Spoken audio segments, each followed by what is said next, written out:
भगवान ने रास्ता दिखाया। एक गरीब लड़के की जीत की कहानी।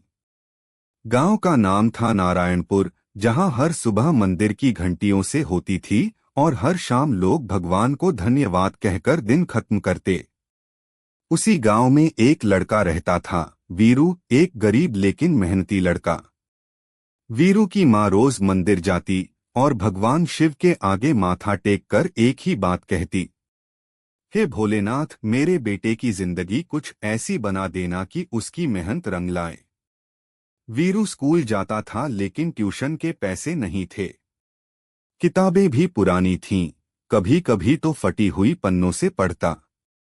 गांव के लड़के उसका मजाक उड़ाते, पढ़ के क्या करेगा, तेरे जैसे लोग तो मजदूर ही बनते हैं। पर वीरू चुप रहता। रात को जब सब सो जाते, तब वो मंदिर के पीछे वाली टूटी दीवार पर बैठकर चुपचाप पढ़ता। वहीं उसकी दोस्ती हो गई मंदिर के एक बुजुर्ग पंडित जी से। एक दिन पंडित जी ने पूछा, बेटा, तू रोज यहाँ पढ़ने क्यों आता है? वीरू बोला, क्योंकि भगवान के पास बैठकर लगता है कि मैं अकेला नहीं हूँ। जब वीरू 10वीं कक्षा में था, तब उसके पिता को खेत में सांप ने काट लिया। इलाज के लिए पैसे नहीं थे। अस्पताल ले जाते उन्होंने दम तोड़ दिया। उस दिन माँ का चेहरा जैसे पत्थर बन गया था। लेकिन उसने वीरू से सिर्फ एक बात कही, अब तू ही मेरा भगवान है बेटा। वीरू टूट गया।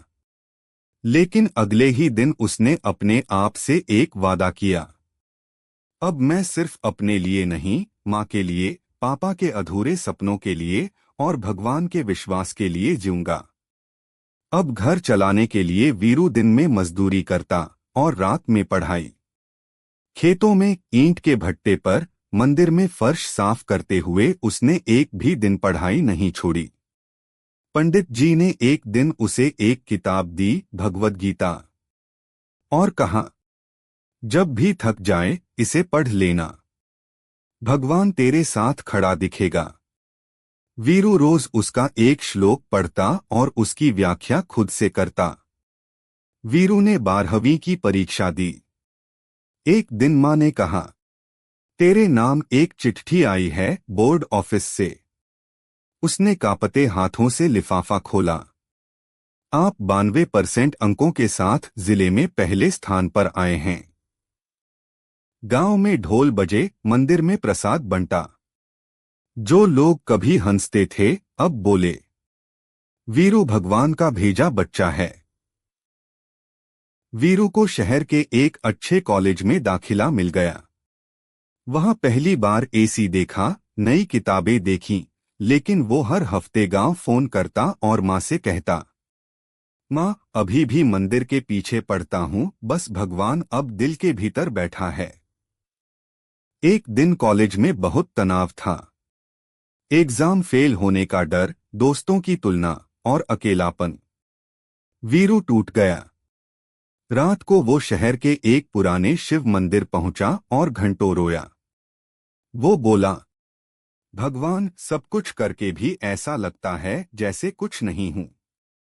तभी पंडित जी की तरह एक बुजुर्ग साधु वहां आए और बोले, जब तक तू भगवान को बाहर ढूंढता रहेगा, तुझे खाली ही लगेगा। अब उसे अंदर देख।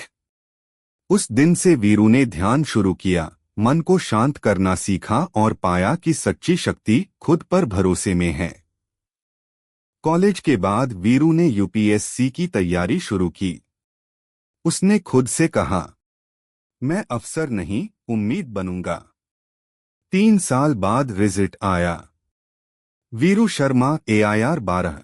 वीरू सबसे पहले मंदिर गया, जहां वो बचपन में पढ़ते हुए कहा। उसने घंटा बजाया, भगवान शिवलिंग के आगे माथा टेका और बोला, भोलेनाथ, आज जो भी हूँ, माँ की ममता, पापा की मेहनत और आपके आशीर्वाद की वजह से हूँ। उसने मंदिर में एक छोटा पुस्तकालय बनवाया, मुफ्त शिक्षा और ध्यान केंद्र। अब वो हर हफ्ते गांव आता है और बच्चों को पढ़ाता है। भगवान मंदिरों में नहीं, हमारी मेहनत में बसते हैं। जब हम हारने की कगार पर होते हैं तब ईश्वर परीक्षा नहीं लेते, वो हमें खुद को देखने का आईना दिखाते हैं। अगर ये कहानी आपको पसंद आई हो तो कृपया लाइक, शेयर और सब्सक्राइब जरूर करें ताकि और लोगों तक ये प्रेरणा पहुंच सके।